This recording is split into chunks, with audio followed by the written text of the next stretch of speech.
আসসালামু আলাইকুম রহমতুল্লাহি ওয়া বারাকাতুহু। দর্শক, যেসব কারণে রোজা ভঙ্গ হয় না তার 2 নম্বর কারণ হলো স্বপ্নদোষ হওয়া। স্বপ্নদোষ হলে রোজা ভঙ্গ হয় না।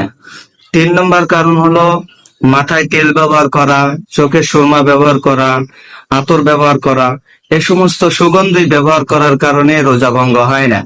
4 নম্বর কারণ হলো যদি অনিচ্ছাকৃত ভাবে বমি হয়, এই বমি হওয়ার কারণে রোজা ভঙ্গ হয় না। 5 নম্বর কারণ হলো মিসওয়াক করলে ন্যাচারালি গাছের ডাল দিয়ে আমরা মিসওয়াক করি। নিম গাছের মিসওয়াক অনেক তিতা, নিম গাছের ডাল অনেক তিতা, এবং নিম গাছের ডাল দিয়েও যদি আপনি মিসওয়াক করেন তাহলে আপনার রোজা ভঙ্গ হবে না।